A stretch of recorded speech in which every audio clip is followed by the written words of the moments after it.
Barak the Yahweh, Barak the Yahweh Shai, Barak the Yahweh, Barak the Yahweh Shai, Barak the Yahweh, Barak the Yahweh Shai. Call Lord Yahweh by Hashem Yahweh Shai, by Hashem Rakak Kodash. Double honors to the apostle elders, great millstone, who rule and teach well. Peace, salutation, all you occupant in the four corners of the earth. Preach, teach Yahweh Shai in the gospel. Hey, keep pushing, keep striving. I'm on side of here to all you aqua listening and learning. Keep learning. Be submissive to your man. Keep pushing the faith. Stay in the faith. And don't try to overtake the house. Play your role. All right. Do as a woman should do. All right. All right. But with that said, I'm not here to get on the women. I'm just I'm here just to pretty much play this video about Bill Cosby. All right. I'm not gonna really talk much to it. It's a 52-minute long video. If you want to sit and watch it, that's fine.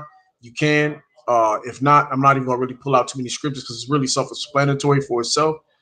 You brothers can see and you can see exactly what and why Bill Cosby was destroyed. All right, you can see why the so-called white man destroyed Bill Cosby. All right, he remembered this shit. All right, the so-called white man has video of Bill Cosby and the truth that Bill Cosby was pulling out about America, about Babylon. All right, so I'm gonna just play this video. For those who want to watch it, you can. If you don't, that's fine too. But I'm gonna pull out quick scripture before I start the video. Before I start this video, I want to go here. Let's see.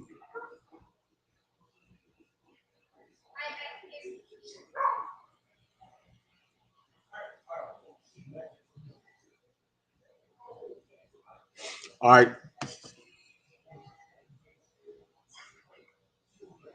All right.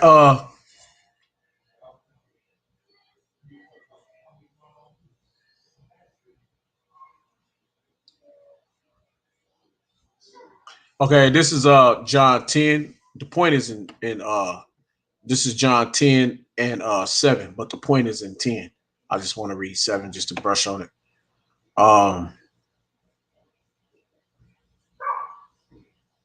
Actually, I'm just gonna read this 1 to 10. This is John 10. Verily, verily, I say unto you, he that entereth not by the door into the sheepfold, but climbeth up some other way. All right, and there's a lot of men in this truth that come in deceitfully. All right, not all Israel is Israel. Okay, even though they are Israel, but they're not right now. They're not the ones that the Lord is seeking. They're not the 144,000. The Lord don't want the whole nation right now. He only wants the 144 and the 1/3.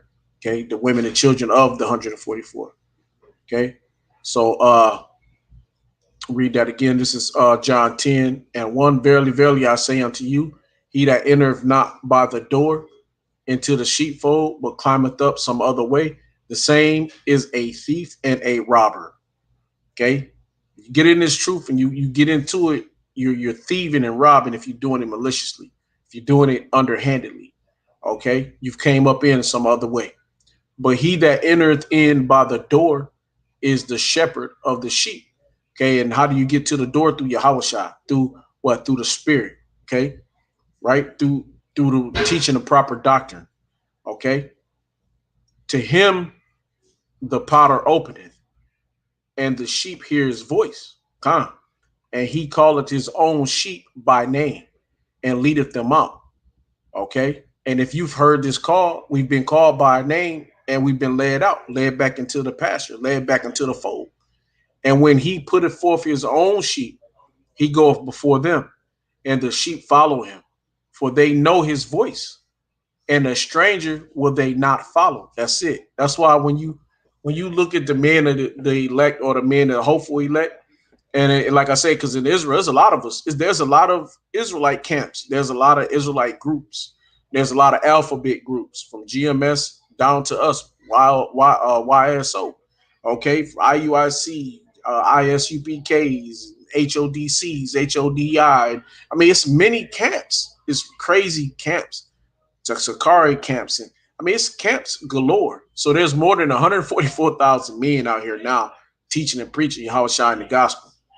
Okay, so this is a thin number. So we really, praying hard that we are a part of that fold, that we didn't uh, enter in another way. All right, and it's not even really the point that I was getting to, but it's just because such a heavy chapter. But I just wanted to bring some of this out, and then I'm gonna get to the point to the video. All right.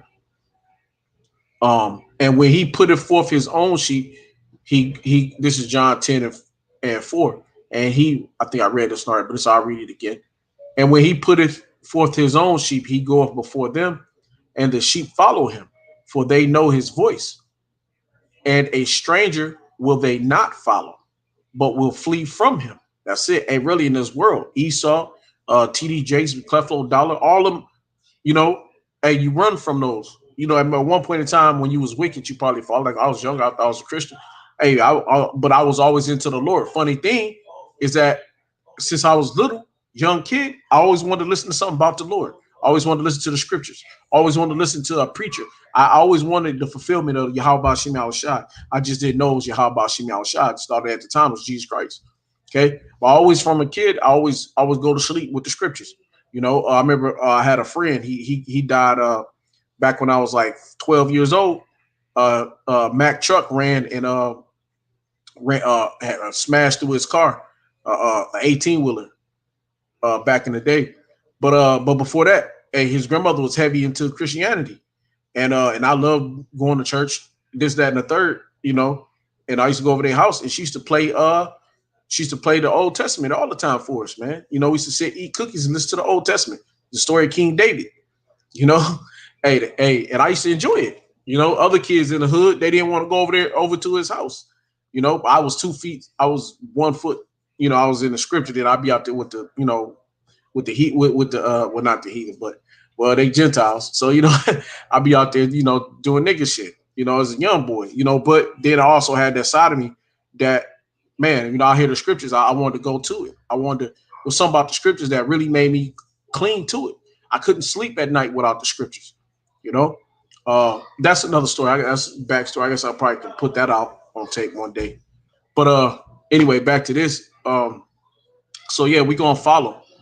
We're gonna come back and follow the Lord. Okay, verse 5. And this is John 10 and 5. And a stranger will they not follow, but will flee from him, for they know not the voice of strangers. That's it. This parable spake Yahushua unto them, but they understood not what things they were which he spake unto them. Okay, but we understand. Okay, they didn't understand then because it wasn't that time for them. But now is their time. They understand now because Kolo Yahweh Shemel Shabi Yahweh Ratazah, we are those men that come back. And now the understanding is here. Okay, and the understanding is great. You know, then said Yahweh unto them again, verily, verily, I say unto you, I am the door of the sheep. That's it. All that ever came before me are thieves and robbers.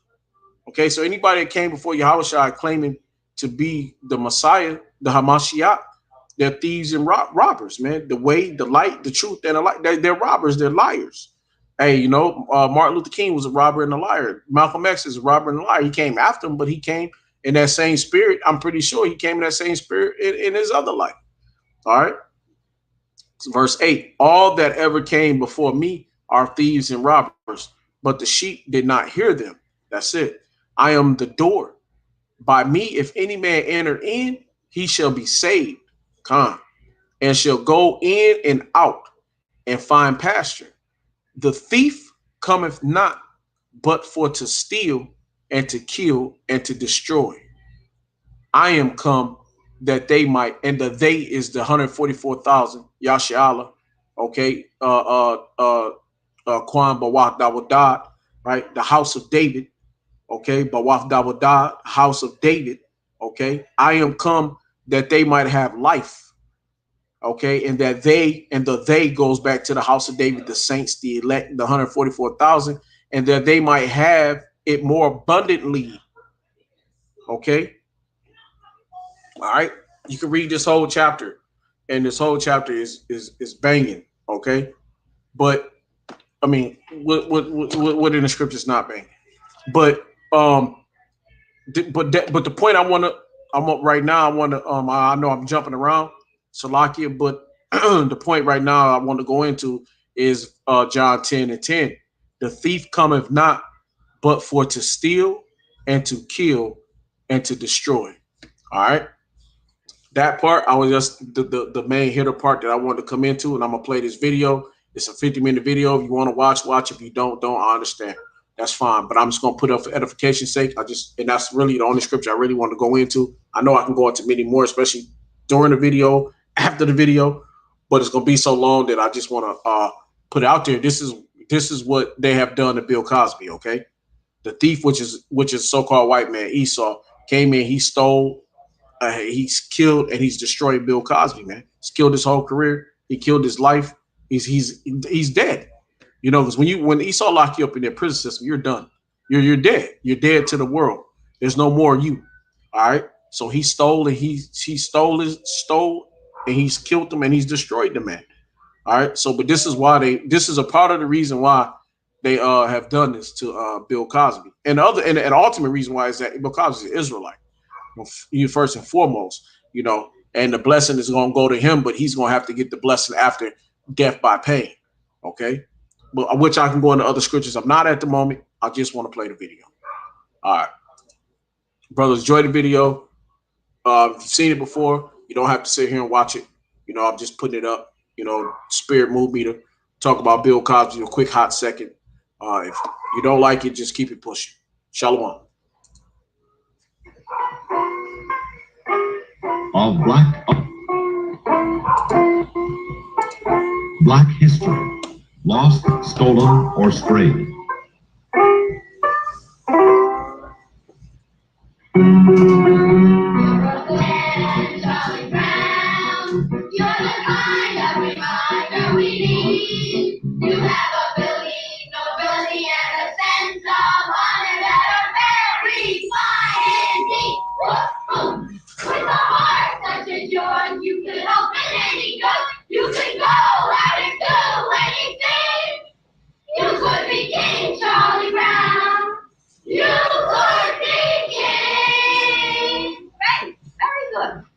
We'll go to lunch now, and this afternoon we'll continue with our meeting.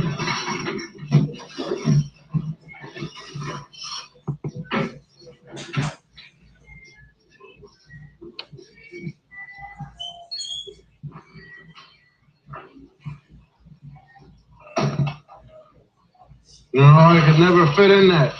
Never get in that at all. This is more like it. Now, what's the whitest thing you know? Whiter than driven snow, whiter than the whites of your eyes? Sugar. Non-integrated, non-black, sweet sugar. But you see, there is a black man in the sugar. His name is Norbert Rillier. Norbert Rillier in 1846 invented a vacuum pan that revolutionized the sugar refining industry. Now, you have to dig to find that fact. I mean, it's not much history, but it's still history. Now, what do you stand in? In your shoes. Now, there's just you and your shoes, isn't it? Nope. See, there's a black man standing in your Oxfords with you, sharing your soul and your heel. There's a man, his name is Jan Ernst Metzeler. And in 1863, this is joined by the kids, Metzeler invented the machine that made mass-produced shoes possible. Now, you have to dig around for that fact, too. And again, it's not much history, but it's history.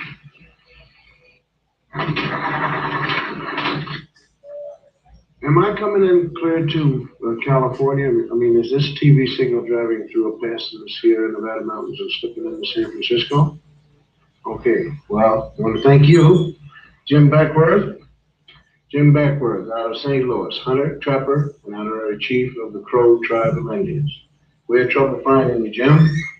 Though you helped open the West, you didn't make the books. Chicago, right here, where the Wrigley building is. Young fellow by the name of Jean-Baptiste de Sade. Jean-Baptiste, He founded Chicago, when he traded with the Indians. And of course, there it is right there at that particular time. It was called Chicago or Stinking Onion by the Indians. And to South, he didn't even change the name at all. Now you take the Lewis and Clark expedition here, right there and there. You'll find a black man named York helping to open the West. Those men are trying to wash the black out of Europe. That's what you might call historically significant because a lot of people think we ought to wash white, but we ain't gonna, you see. Texas. Coming to you, Texas, right down the Chisholm Trail, right here. Right down there with 5,000 black cowboys who never made it to the Hollywood Western. Did you know that? Huh? In the same group, there was one black outlaw. His name was Deadwood Dick, who claimed his soul brothers were Bat Masterson, Billy the Kid, and Jesse James. Deadwood Dick used to ride into the saloon, order 2 drinks, one for himself and one for his horse. And here's his horse, drinking a shot of red eye with a straw. And how about the 186,000 blacks who fought on the Union side during the Civil War? 38,000 died. How about Teddy Roosevelt's charge up San Juan Hill? It wasn't just the Rough Riders who made it. 4 black regiments went right up with Teddy. They didn't get lost going up the hill. They got lost in the history books. How about the North Pole? Snow White? Well, the first man there was black, Matthew Henson. He spoke Eskimo. And he was Admiral Perry's navigator. And although he made it first to the pole, it never quite made it to the history books. And how about your heart? Can we get there? All right. Daniel Hale Williams first performed open heart surgery successfully. But this list could go on forever. Blacks who made it, blacks who made history, but who didn't get into the history text at all. And the strange thing is how little there is about us in the textbooks. Napoleon once said history is a fable agreed upon, and the fable agreed upon up to now is that American history is white on white. But sometimes we did get into the history books. All wrong. Now you take this one. The Growth of the American Republic, 1942 edition. Samuel Eliot Morrison, Henry Steele Commager. Quote, as for. This has to do with slavery. As for Sambo, Professor Morrison. Sambo, Professor Commager. As for Sambo, whose wrongs moved the abolitionists to wrath and tears, there is some reason to believe that he suffered less than any other class in the South from its peculiar institution. Peculiar institution means slavery. Although brought to America by force, the incurably optimistic Negro soon became attached to the country and devoted to his white folks. Unquote. Those lines were written by 2 Pulitzer Prize-winning white Northern professors.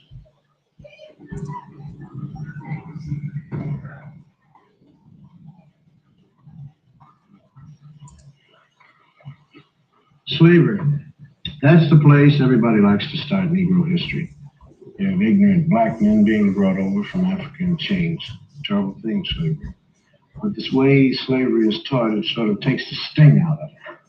Because the way it's usually taught, people think that we Afro-Americans started with nothing but little grass skirts like the kids in the Tarzan movies.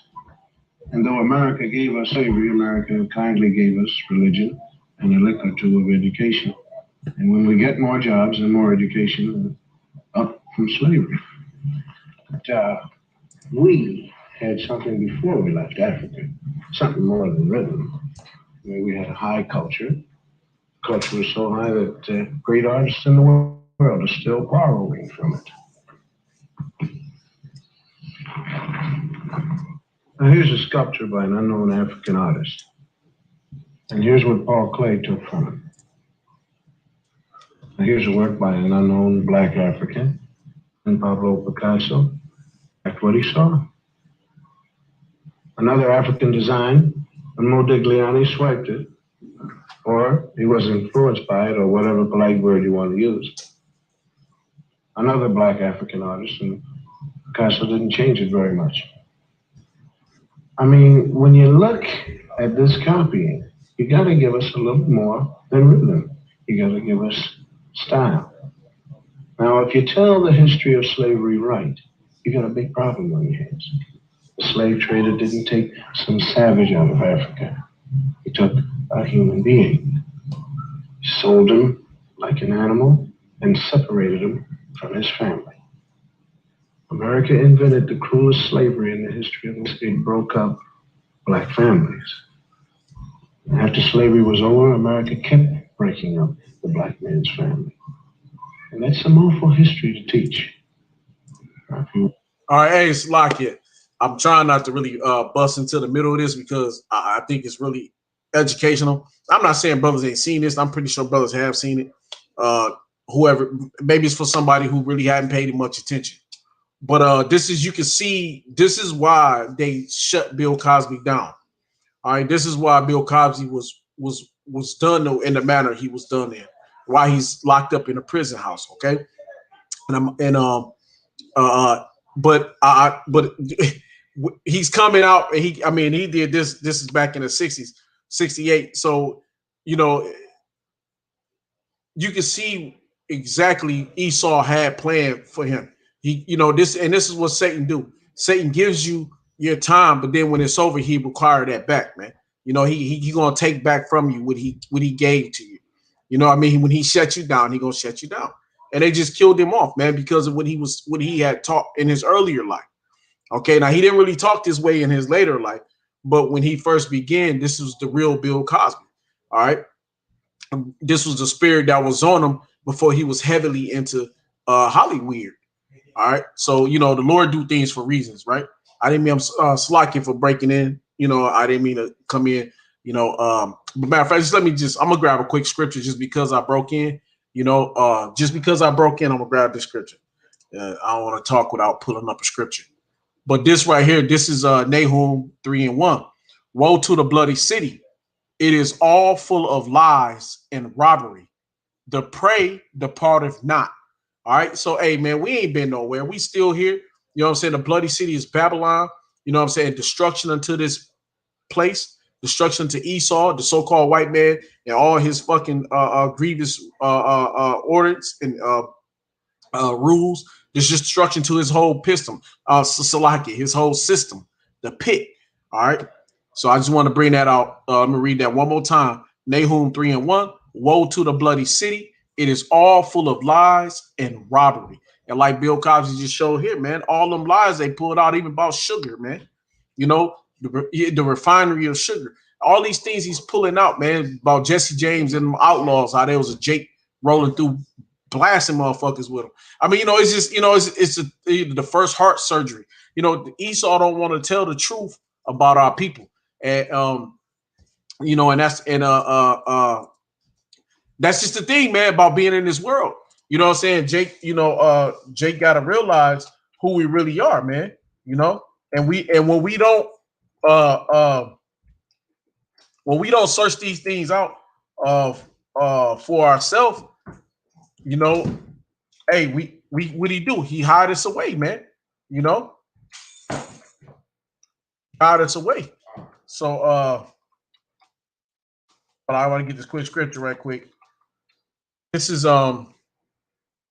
this is uh this is Jeremiah. All right, man. See you later. All right, this is Jeremiah. This is Jeremiah 10 and 16, I believe. Let me check. Yep, Jeremiah 10 and 16. The portion of Jacob is not like them, for he is the former of all things, and Israel is the rod of his inheritance. The Lord of hosts, and that word hosts go back to armies, is his name. The Lord Yahweh of hosts is his name. All right. I ain't gonna keep talking, man. But I'm gonna go ahead on and oh,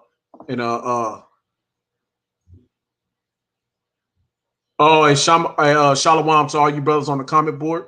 Hey, I'm not gonna really even type much or do much. I'm gonna kind of cut in, I guess, every now and again.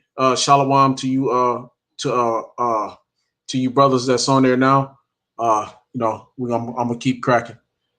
All right. You want to look history right straight in the eye, you're going to get a black eye. Because it isn't important whether a few black heroes got lost or stolen or strayed in America's history textbooks. What's important is why they got left out. Now, this country has got a psychological history. It was a master race, it was a slave race. And though there isn't any political slavery anymore, those same old attitudes have hung around. I mean, the burning part of Burn, Baby Burn is right here in this classroom.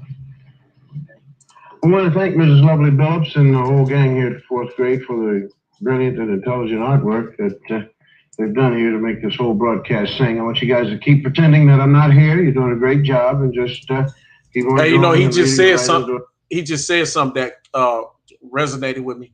He said there's a master race and there's a slave race. Okay, but the thing, he's right. The master race is Jake. All right, Israel, Yashala. I just read that out of Jeremiah 10 and 16. The master race is Jake. Okay, and the slave race is Esau. But it's been flipped upside down. Okay, so I'm gonna bring this quick scripture out right quick. This is Ecclesiastes 10 and 7. It's lucky because I got so many things rolling on my computer. I know where I want to go. It just takes a minute to get there because everything starts running slow. I'm waiting for it to load up. This is This is Ecclesiastes 10 and 7. I have seen servants, the slaves. I have seen slaves, servants upon horses, and princes walking. And who is the princes? It's Yashala, the kings, the rulers. I have seen the rulers, the princes, the kings, and princes walking as servants upon the earth. And that go back to the old, I think it's Teddy Roosevelt, where he's up high on a horse, because as we know, a horse means horsepower, is a position of power. Being up high is being in a position of power, being above the rest. Okay, is to be in a powerful position. And the servants was up on the horse, and the slaves, which they in the video it shows Gad, and it shows Judah and Gad walking alongside, representing the northern kingdom and the southern kingdom. Southern and northern kingdom being represented in Judah and Gad, walking alongside of the slave who had been turned into the master. Okay, so he's really the slave. It's just been flipped upside down. Okay, I kept saying I wouldn't. I said I wasn't gonna keep popping in, but sometimes scripture just come up in your head. You know what I mean? Sometimes you just can't help yourself. All right, this is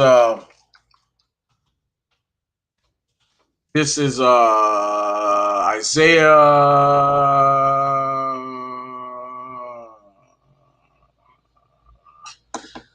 Hold on.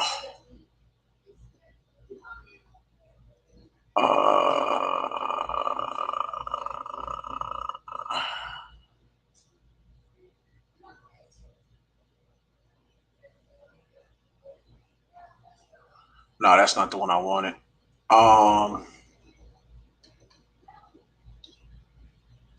So Lockie, give me a minute.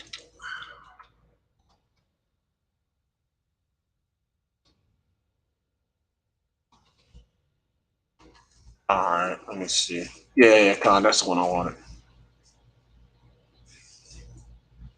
All right, this is the one I want. All right, I thought that was Isaiah. I thought it was Isaiah 49, but it's not. That says new, but it's talking about something else. And this is talking about something else a little bit too, but I just want to bring it out because really a part of this new thing that the Lord has created, either Esau has basically is become the head. You know,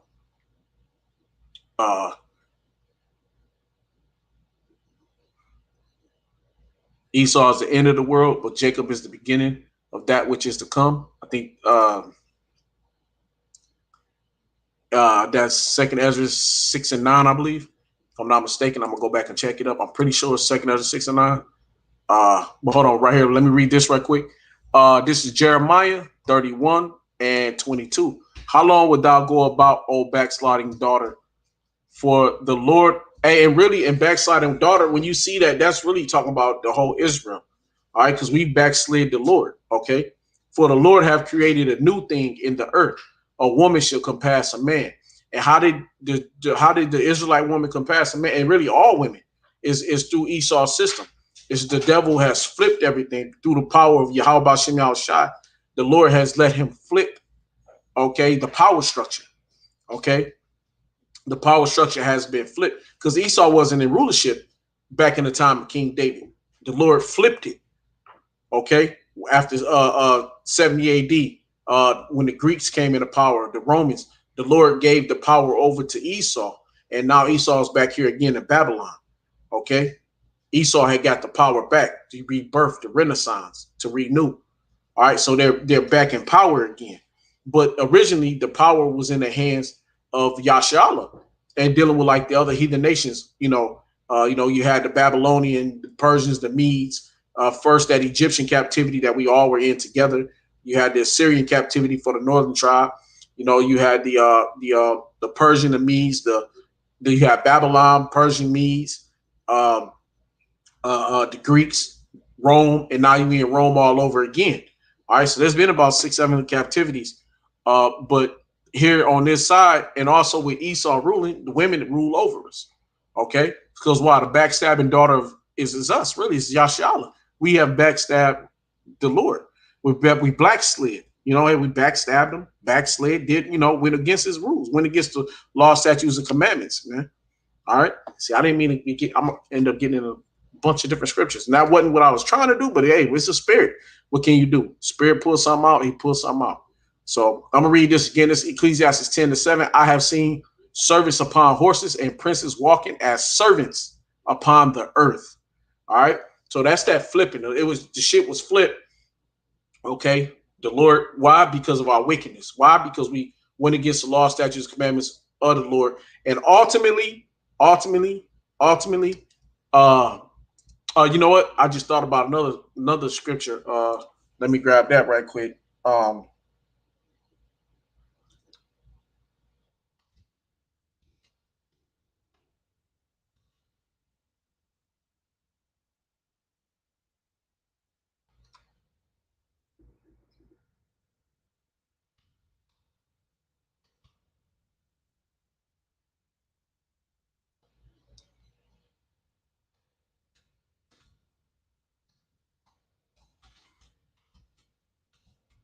This is yeah,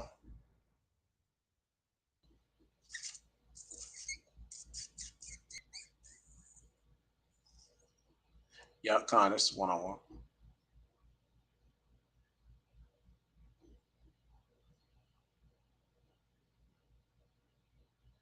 All right, yep. This is First Timothy's 2, and I'm gonna start about 14. Might start at 13. Okay, yeah, I'm gonna start at 12. I'm gonna start at my fact, I'm gonna start at 11. This is First Timothy's 2 and 14. Salaki, 2 and 11, because 14 is the point. But I'm gonna start at 11. Uh, Let the woman learn in silence with all subjection. Okay. But I suffer not a woman to teach, nor to usurp authority over the man. And the Lord said he's going to create a new thing where a woman will surpass a man. Okay. And in this world, women have capacity men. They have more. They're able to get more. They're allotted more in this life. They get an easier time in captivity than the man does, especially the Negro man. All right. The so-called Negro man. Salakia. 12. But I suffer not a woman to teach, nor to usurp authority over a man, over the man, but to be in silence. Okay, silence means to shut the fuck up, whether if you like it or not. But close your trap, close your gap, and don't say shit. That's what that means. Be silent. Hey, what was that? It was a show, man. What is it called? Silent something. With a if they talk, it's like basically I looked at it as like the angels come out and kill their ass, man. It was Esau. Like Esau was in the pit, dang, I can't think of the name of the movie. But hey, Esau couldn't talk. They had to hold their mouth, be quiet, they had to creep and walk. They had to set trails of salt to walk on so they don't make any noise when they move, because any noise they make, hey, they get killed. And we're gonna have shit like that in the kingdom, bro. That's gonna be heavy. All right, but Salaki. For Adam was first formed. This is 1 Timothy 2:13. For Adam was first formed, then Eve. And Adam was not deceived, but the woman being deceived was in the transgression. All right. So, okay, Adam wasn't deceived. It was the woman that was deceived. Okay. So we have to go. So we're going through this shit because of the transgressions of the women. But also, Adam followed along. He went on along with it. But he wasn't the one that was deceived. The woman was. He just followed his woman. Like, hey, what most men do nowadays anyway. But yeah, so I just wanted to pull that out. You know, what was I at? So let's see. Okay, kind of down.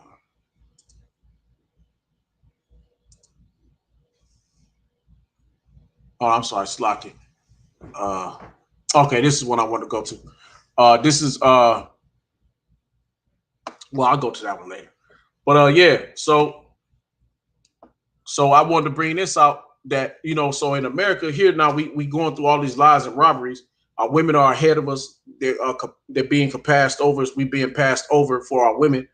And all these things. And when you look here and see the majority of these people he's talking about is men. There's going to be a few women in there, but the point is that that Esau has hid a lot of the things that we have done as Israelite men. Righteous or wicked. Most of the majority of them was wicked.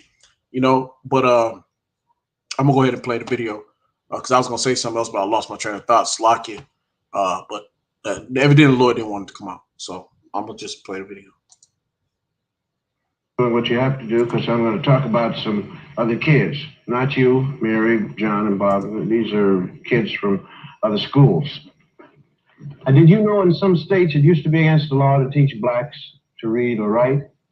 Nowadays we're getting these integrated schoolrooms, and most people think that if we get enough teaching and enough jobs, everything is going to take care of itself. But there is a scar of history running right through kids as young as these. It tears you up if you know how to look at drawings kids make, because kids shouldn't know much about history and anything about discrimination. I mean, nobody's little black kids, but why do some of them cause so much trouble? If you ask black and white children to draw themselves, or trees, or houses, some strange things happen. We asked some ordinary white kids from ordinary families to make some drawings for us. Like, well, let's call him John. John's white, and we asked him to draw himself. This is John. This is his house, and this is his tree. Then we asked a black kid, let's call him Ralph, to do the same thing. This is Ralph's drawing of himself. This is his tree. Now, why should two kids of the same age draw so differently? Enter the expert. This is Dr. Emmanuel Hammer, psychiatrist specializing in children's therapy. Oh, let me illustrate it for you. Let's take these drawings. No matter what a child draws, he's really picturing himself. Ask a secure child to draw a tree, and he's likely to draw a bountiful spreading tree. A black child drew this tree, cut off in its growth, stark, bare, ungratified. It works the same way with drawings of people. Normal children, average drawings.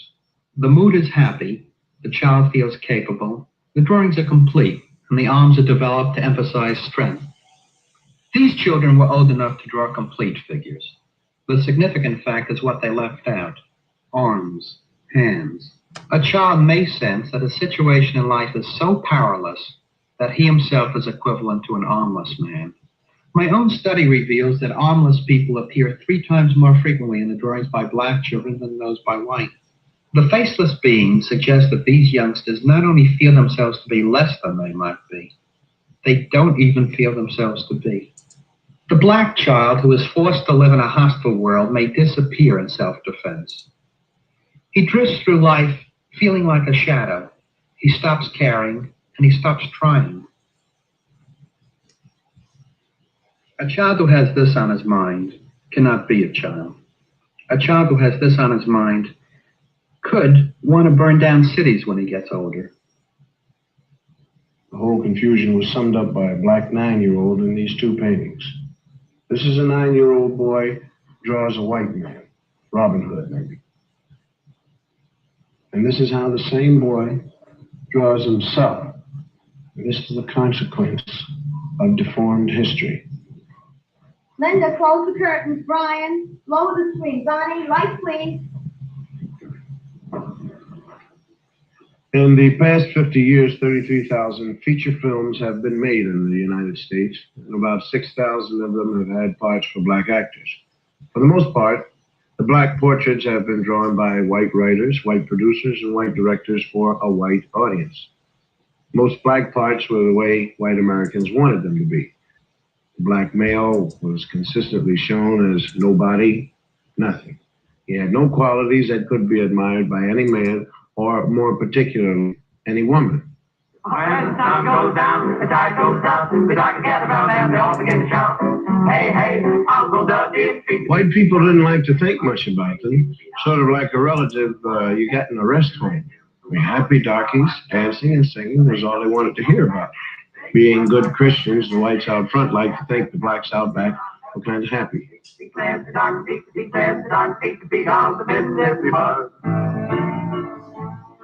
Uncle Tom's Cabin was one of the first movies made that tried to say anything about black people. Uncle Tom was changed a little each time it was put on the stage, and all the parts were played by white actors. And by the time they made a movie of it in 1903, Uncle Tom was just the white man's idea of a good nigger. You might say he was what H. Rap Brown ate. They made this picture 5 times. And by the time they finished with it, Mickey Rooney could have played Uncle Tom.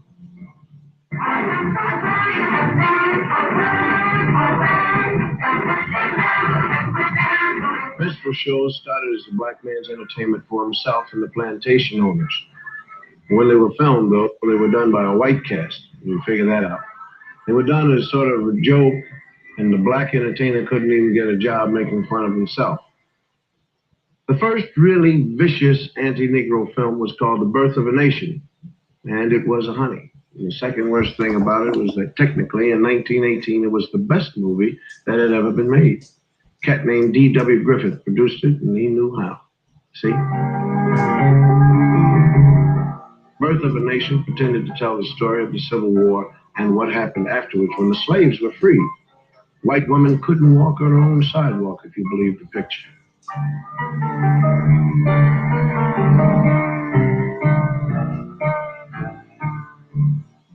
In the South, Negroes got the right to vote. The movie showed black vote collectors refusing to accept white votes, and black people sneaking in extra votes.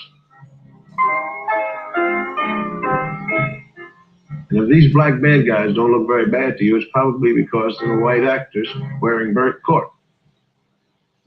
Negro legislators took over in the South, and in the film they were made to look like apes. And this was the movie version of how it looked in the Southern state legislature. They drank whiskey, they ate chicken with their hands in the state house, and they put their feet up on the table with the shoes on. And of course, they passed all sorts of crazy laws according to the film, like anybody could marry anybody they wanted to.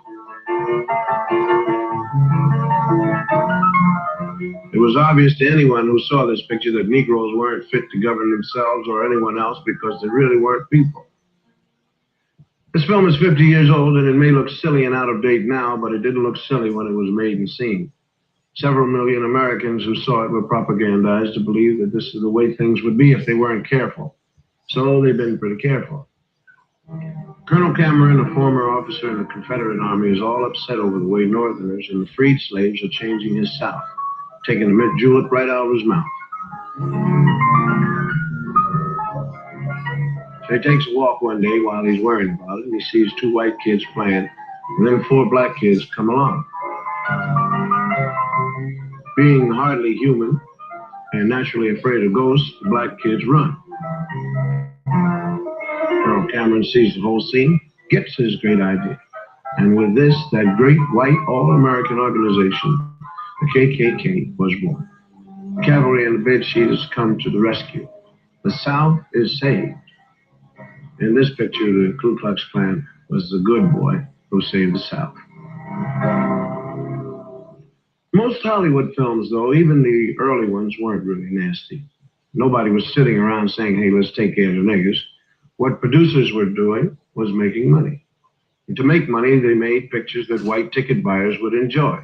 They showed Negroes the way most Americans like to think of them. To blame Hollywood is like throwing a rock at the mirror because you don't like what you see. Burt Williams was one of the great vaudeville performers. He couldn't get parts in white pictures, so he made a lot of short comedies. He played the part most Americans consider typical Negro. He wasn't bad, really, just lazy, stupid, and happy the way he was. And his feet hurt. He was afraid of most everything. And when he was scared, he shook and his teeth chattered. Unlike a scared white man, the black man's eyes could pop out of his head. And when he was scared, he was so scared he couldn't talk. And he was also so scared he couldn't run.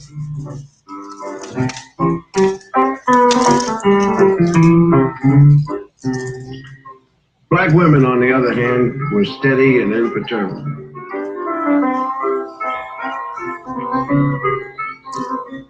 They stood like a rock on the face of things that scared black men.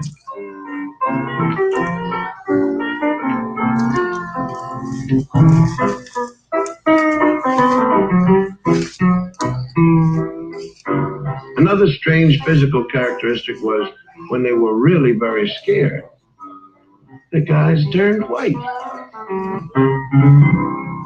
When you look back on these old films, the patterns come jumping out at you. The most consistent thing about them was the attack on the black man. He was never even given the privilege of being a man. He was a boy, as in, you know, here, boy. They had a lot of other great qualities besides being cowardly. For instance, they stole chickens. Who's in there? Who's in there? Ain't nobody in here but us chickens.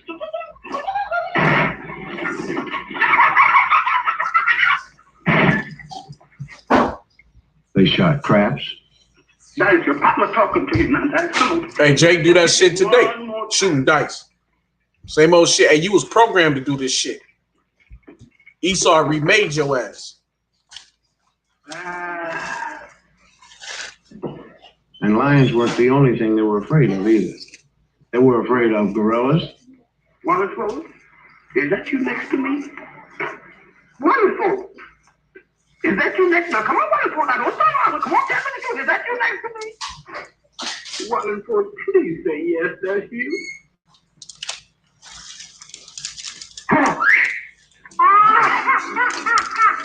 They were also afraid of ghosts and skeletons. Yeah. Is that you scratching my head? Yeah. Yeah. Now, come on. Now, what are you looking at?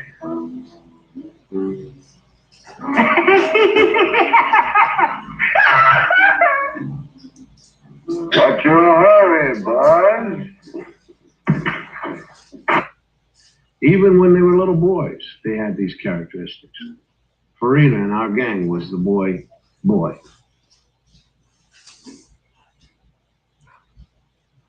The tradition of the lazy, stupid, crap-shooting, chicken-stealing idiot was popularized by an actor named Lincoln Theodore Monroe Andrew Perry. Cat made $2 million in 5 years in the middle 30s, and everyone who ever saw a movie laughed at Steppin' and Fetchin'. Come out, wherever you be, wherever you do. Come out, wherever you am. I've been looking for you. Hang on, stranger. You tell somebody sit like that. I'm looking for hillbillies as you are.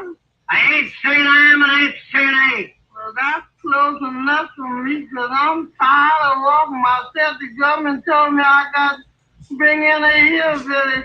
So you come go with me to Washington. I ain't a going. That's the color of another home. Well, I tell you, you don't go for me.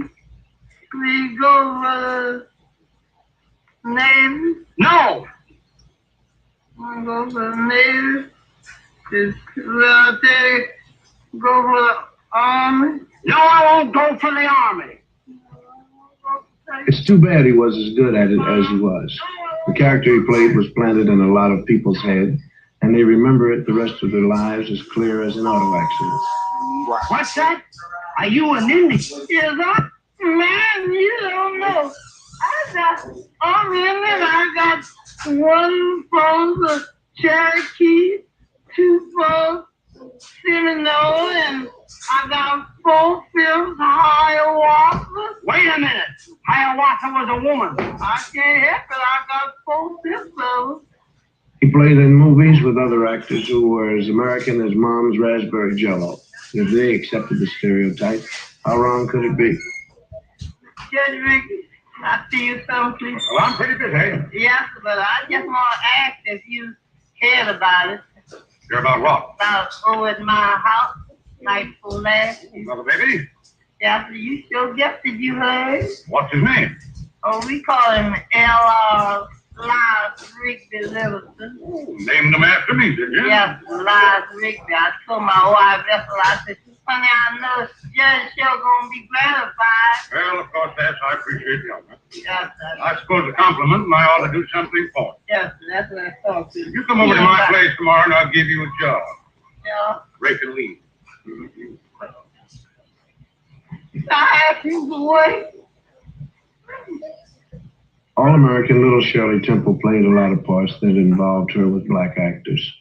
She was always real nice to them. Oh, Henry, you always do it wrong.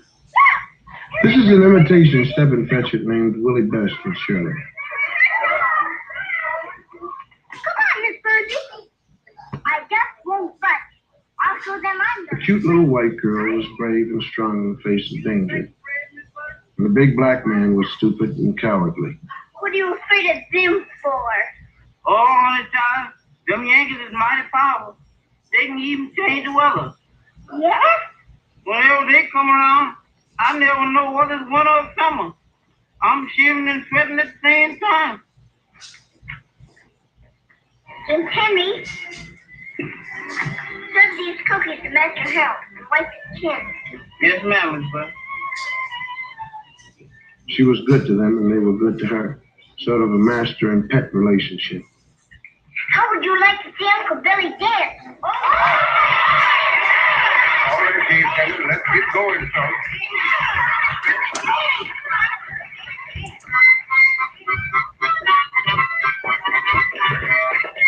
This is Bill Bojangles Robinson, one of the great ones. But if he wanted to work and dance, he had to come into a picture through the servant censors.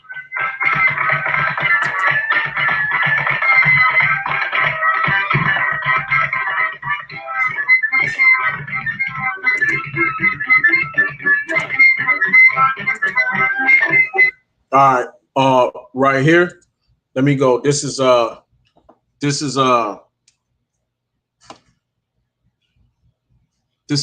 137:3. For there they cried, Salakia. For there they hold on, Salakia. All right, here we go. Let me start at 1. The Psalms 137:1. By the rivers of Babylon, there we sat down, yea, we wept when we remembered Zion. We hanged our harps upon the willows in the midst thereof. For there they that carried us away captive required of us a song, and they that wasted us required of us mirth, saying, sing us one of them songs of Zion. Okay? Whether that's singing or dancing, that's the same shit that they got them doing here in this stepping and fetching shit. All right? Hey, niggas are still doing the same shit. Crap eating, chicken eating, watermelon eating, niggas. All right? Still stepping and fetching for the so-called white man. Still today. Same shit, and they even worse now. So when you niggas learn how to shoot craps, this shit it was taught to you back in these old minstrel shows. Okay? Coming out of slavery. Okay, this is how you had to be to serve so-called massa. All right? You served your slave. All right? I just got to bring that out. I'm going to continue playing the video.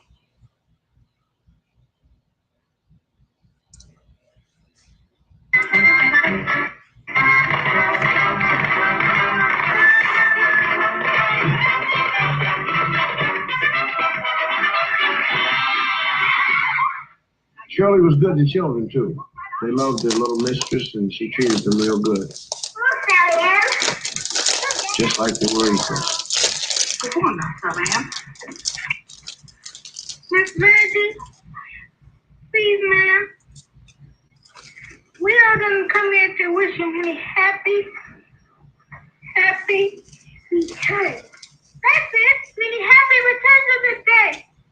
And we are going to make sure $1. Here it is. Miss Burgess, there was more I had to say. That means I forgot it. Don't you worry. This is the very nicest present I got. Thank you ever so much. Yes, indeed, children. It was very thoughtful and sweet. Come now. I'll see you later.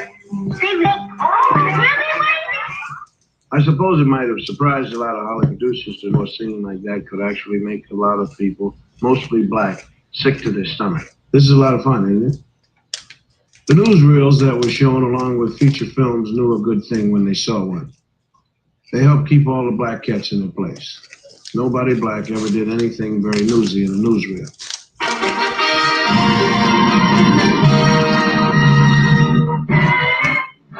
They did things like eat watermelon and watermelon eating contests. They called you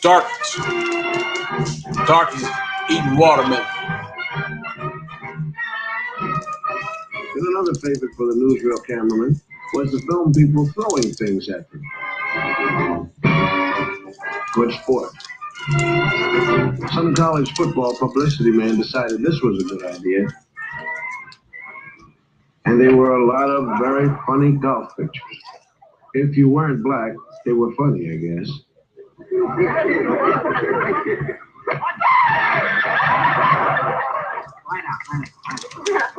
out of your mouth. Don't miss, boss, don't miss. Well, you keep still, see? Otherwise, you'll have flour in your room and you won't smell them. Oh, boy. Oh, hey. Everything suggested the black man was nothing.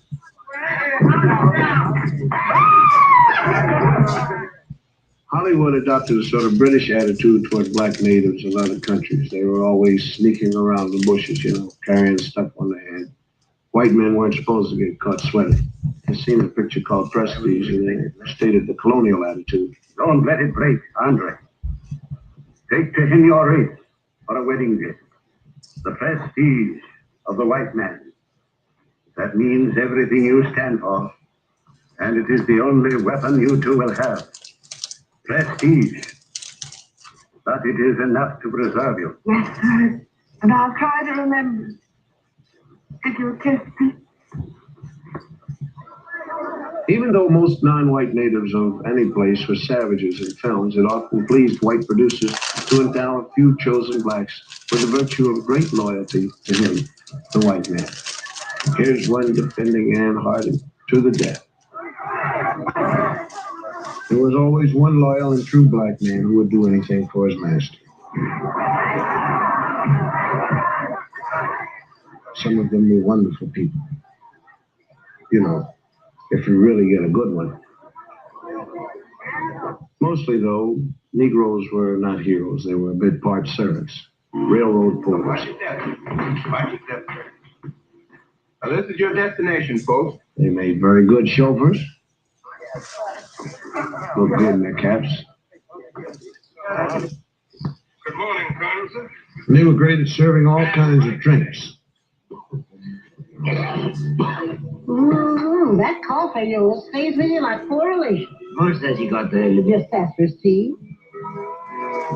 Wherever there was a thirsty master, there were they also.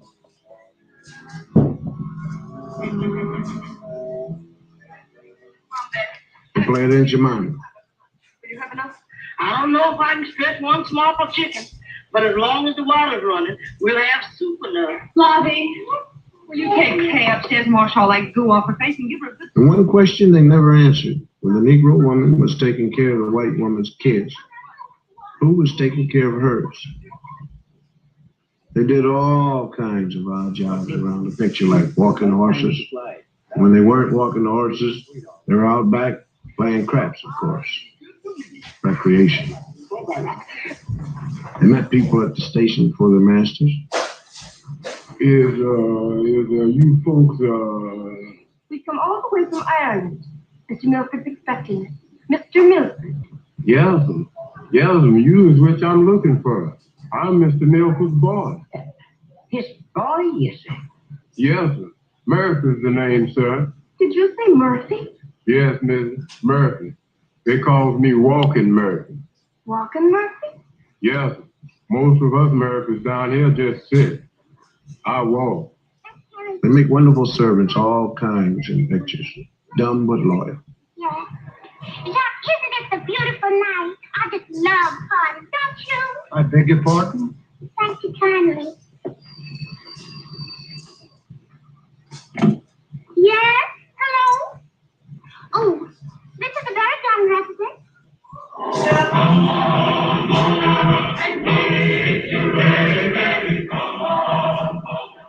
But things were getting pretty tough during the 30s. And the good thing for a lot of black actors was that they made a movie called The Green Pastures with, like they say, a cast of thousands. It gave a lot of people work, but it had all the old stereotyped characters. It was clever and funny and all black. But it was a white man's picture. I'm Indian.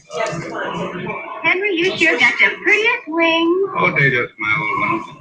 Cigar, gentlemen, cigar. Cigar, gentlemen, cigar. Oh, Lord, the smoke house is empty. Oh, Lord, let me get some groceries. Oh, Lord, let me see that Lucy. Man, come on, you gotta pay me enough. Hey!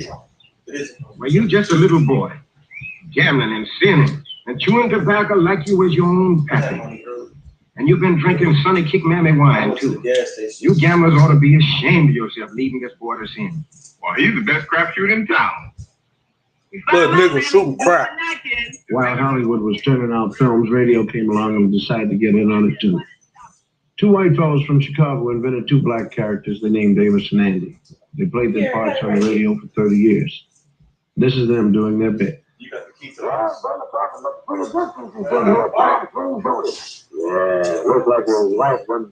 When radio moved over to let television in, Amos and Andy went with it. These two white cats couldn't play Amos and Andy where you could see them, so what they did was they had a black cast. The cast was different, but the stereotypes were the ones that the white people had come to know and love. They were shady characters with money. Well, I got the books right here, and they're open to each and every brother. Complete inspection. Keep your hands off of that thing there. So you want to see the financial books, huh? Yeah. Well, there he is. There he is. You done see them. Had them eating the children. They were still slow and lazy. Are you sure they're not here? Oh, yes, they told me so themselves. Have them report to our office right away. I sure tell them all right. They had trouble with the English language, misused words and all. And Mr. Brown, my new secretary here, ain't gonna have no time for no extracurricular activities.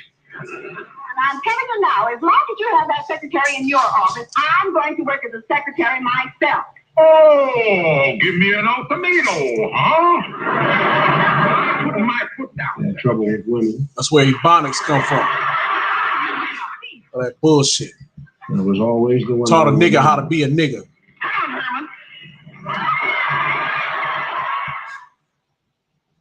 Mostly black actors aren't playing the old stereotypes anymore. There are people who say they're playing a new stereotype.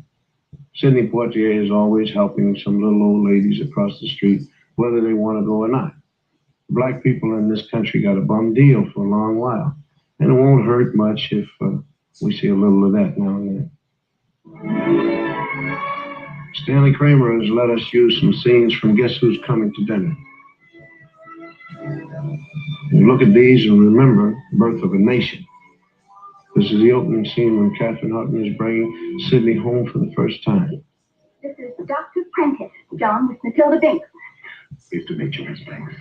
I've certainly heard a great deal about you. Katharine Hepburn and Spencer Tracy are the girl's parents. God, he's right. She's 23 years old, and the way she is just exactly the way we brought her up to be. We answered her questions. She listened to our answers. We told her it was wrong to believe that the white people were somehow essentially superior to the black people. That's it. Or the brown or the red or the yellow one, for that matter. People who thought that way were wrong to think that way. Sometimes hateful, usually stupid, but always wrong. That's what we said. And when we said it, we did not add, but don't ever fall in love with a colored man. Sidney tells it like it is to his old man. You and your whole lousy generation believe the way it was for you is the way it's got to be. And not until your whole generation has lain down and died will the dead weight of you be off our back. You understand? You've got to get off my back.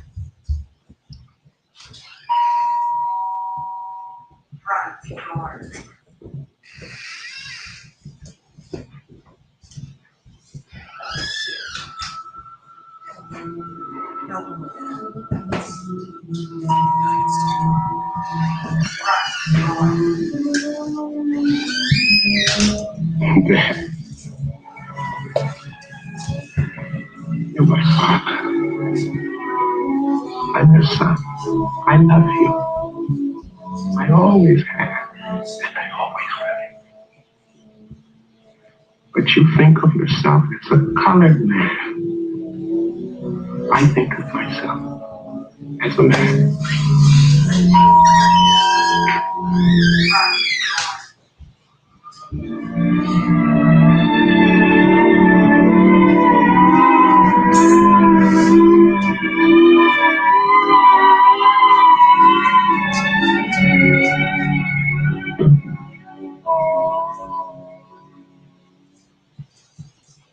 By the time the world of movies and the world of education get into the streets of Black America, some strange things happen.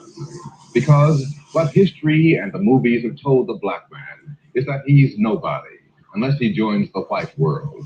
The white world only comes into the black ghetto by messenger. The message used to read, "Black is nothing, white is beautiful." For this reason, a lot of black people have spent their lives trying to be white. For instance, hair. Some people still call straight hair good hair because it looks like white hair. Kinky hair is bad hair. The man on the right is having his hair cut naturally. The man on the left is having a process. What the barber is doing is applying harsh chemicals to his head so he'll have straight hair like all those movie stars have. It's a painful, long job that costs about $6 and has to be looked after every couple of weeks. These days, many young black men find the whole process demeaning. It's going out of fashion, even in the ghetto. It takes pain to become like a white man, and more pain when you know you can't make it.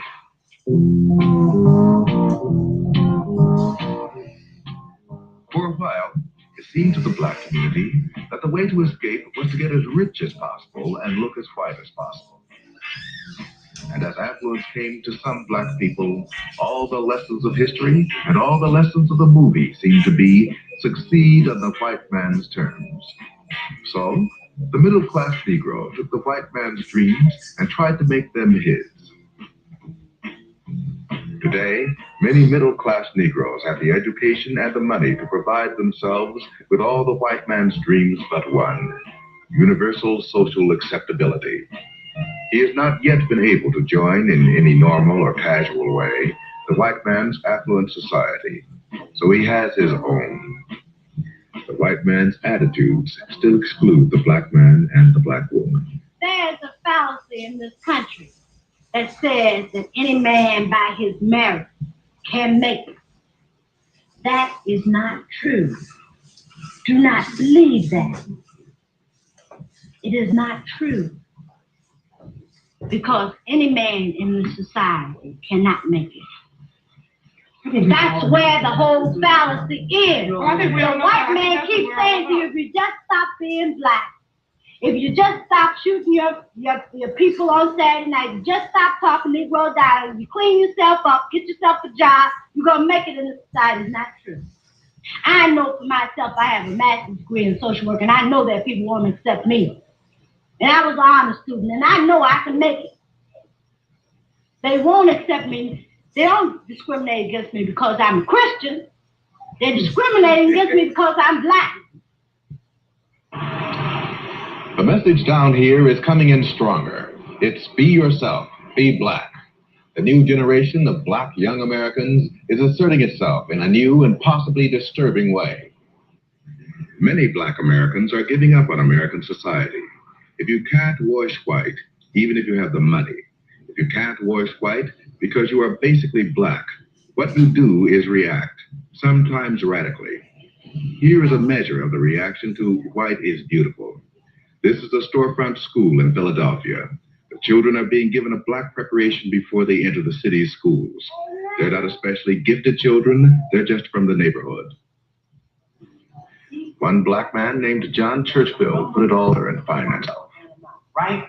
You understand that? Yeah. All right. A number is the concept of quantity or an amount. That is wrong. No. A number is the concept of quantity or an amount. That is dead wrong. He's not only teaching new math to children whose ages range from 17 months to 5 years, he's decided to give them the emotional armor they need to protect themselves against the education they're sure to receive when they start kindergarten. Anybody tells you something wrong, are you going to do it? No. All right. What do you want to know? I want freedom. When do you want it? I want my freedom now. No, you have to wait till next week, you know. You can't have it now. How can you wait till next week? Okay. Sit down. All right, young man, stand up. When do you want your freedom, young man? I want freedom now. You can wait till next week, though, can't you? No. Michael, you just have to wait till next week. You can't have it now. Are you willing to wait till next week? No. Suppose I said that you have to wait till next week. Now, you're going to wait till next week, aren't you? No. How are you going to get your freedom?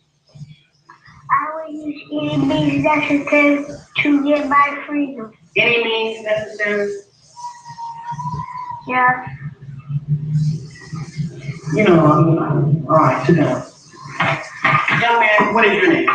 My name is Eric Houston. Levante. What is your nationality? My nationality is Afro-American. What is freedom? Freedom is black power. What is black power? Black power is... Do you know what black power is? No. Well, then you should never should never make any statements if you don't know what they mean. I'm sorry, I don't know. All right. How old are you, young man? I am 4 years old. You're not 4 years. Now you tell me your right age. How old are you? How old are you? I am 4 years old. Are you sure you're 4? Yes. You're going to let me turn you around and tell you you're some other age? You're 6 years old, Eric. No. I can't hear you, Eric. No. Are you being frightened by me? No. I'm a teacher. I said you're 6. I am 4 years old. All right, then. You stand up for it, then. You shouldn't be weak. You stand up and say it. You ought to scream it in my face if I try to tell you different, right? Yes. Have a seat. Stand up, young man. Are you a Negro, Travis? No. Are you a flunky, Travis? No. What are you? I am black and beautiful. And what else are you? Are you a boy? No. What are you? I'm a man. What kind of man? Black and beautiful man. Or what kind? Are you an old man or a young man? Young man. Very good. Very good. Are you going to let somebody just make you a boy? No. All right. Suppose I tell you something wrong, Travis. Are you going to do it? Yes. You're going to do something if I tell you when it's wrong? No. Have a seat, young man. Eric, you're going to be reasonable, aren't you? No. Come here. Here you are. Fine young man, right? Yes. Are you going to be scared of me? No. Are you going to be scared of some president of the United States? No. Some mayor? No. Some policeman? No. All right. You're a Negro. Yeah! You're a Negro, Eric. No. somebody pass me my stick. I said you're a Negro, boy. No. You're getting mighty soft. You're a Negro. No. Very good. All right, sit down. You, young man, you come here.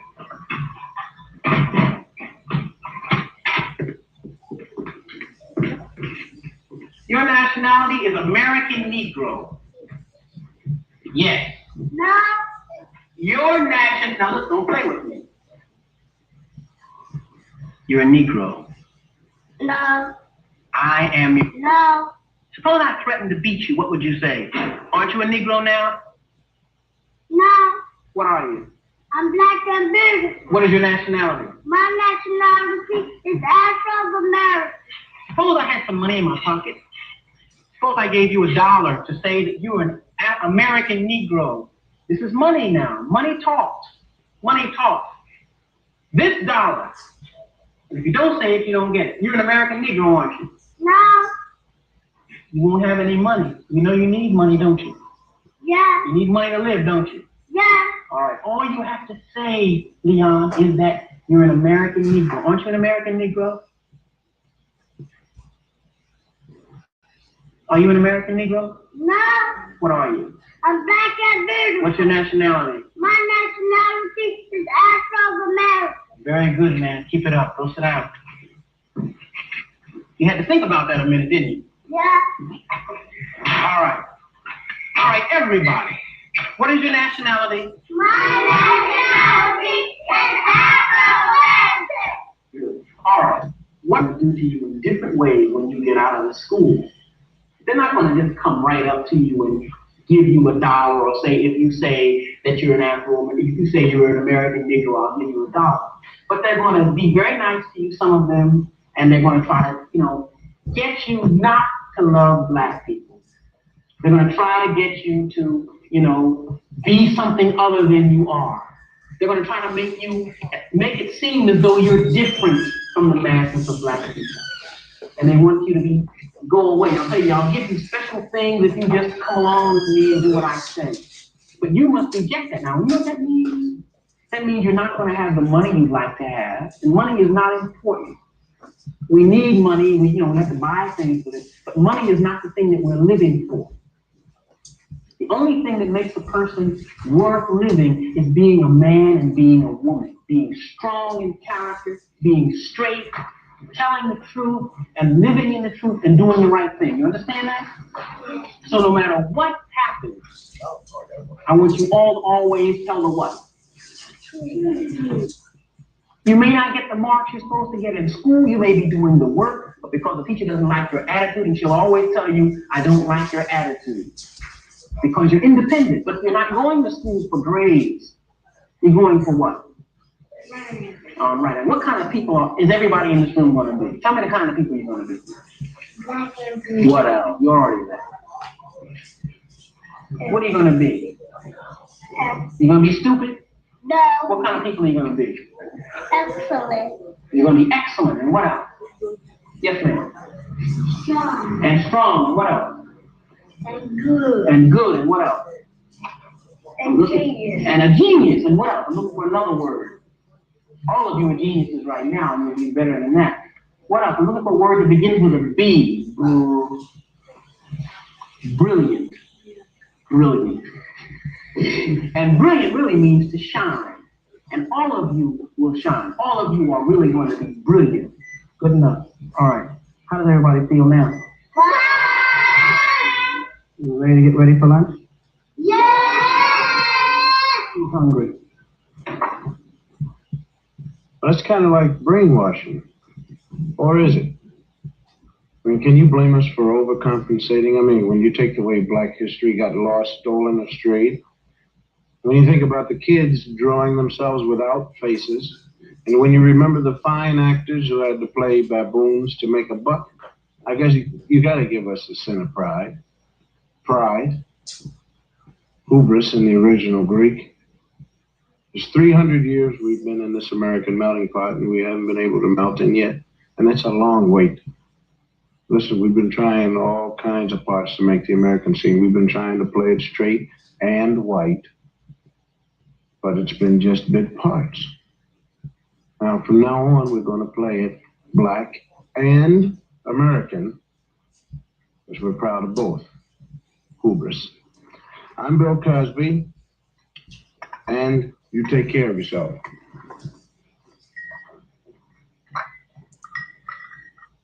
All right. What is a set? A set is a collection of objects. What is a subset? A subset is part of a set. What is a member? A member is one unit of a set. What, in terms of set comparison, does larger mean? Everybody together. I'm going to ask you all a question. Let's see if you can do it. All right. What is arithmetic? Arithmetic is the science of numbers. What is a number? A number is one unit of a set. What is, in terms of set comparison, what does larger mean? Larger means a set that has more than the end. In terms of set comparison, what does smaller mean? Smaller means a set that has less than the end. All right. Now, quickly, look up. Black. All right. I'm gonna bring out. My last scripture, and then I'm gonna close this out. I just basically wanted to, get that for edification. Just reasons you can see why Bill Cosby is in the straits that he's in. All right. You can see why they have Bill Cosby in that position. But I want to bring out this. This is 2 Ezra 6:9. For Esau is the end of the world, and Jacob is the beginning of it that followeth. Okay, so our rulership is coming, our reign is coming. Okay. Well, let me jump up. Let me jump up a little more. Matter of fact, this is 2 Ezra 6:8. And he said unto me, from Abraham unto Isaac, when Jacob and Esau were born of him, Jacob's hand held first the heel of Esau. For Esau is the end of the world, and Jacob is the beginning of it that followeth. Okay. So, hey, with that said, I want to say, call Allah Yahweh, Ba'ashem, Yahushua, Ba'ashem, Rekah Kodash, double honors Apostle Ellis Gray Millstone, who rule and teach well. Peace, salutation, all you occupying four corners of the earth. Hey, I'm Yaquab from YSO, Yahushua Sanctified Ones. Hey, all you Aquaft out there listening, learning, keep learning, be silent. Don't overtalk, brothers. Learn under subjection. And to all the elect, keep push, keep striving. I'm out of here. Yahweh Ratazah, Kwan Bawad Dawada, Kwan Bawad Dawada, Shalom, Wa Ba Ba Ba.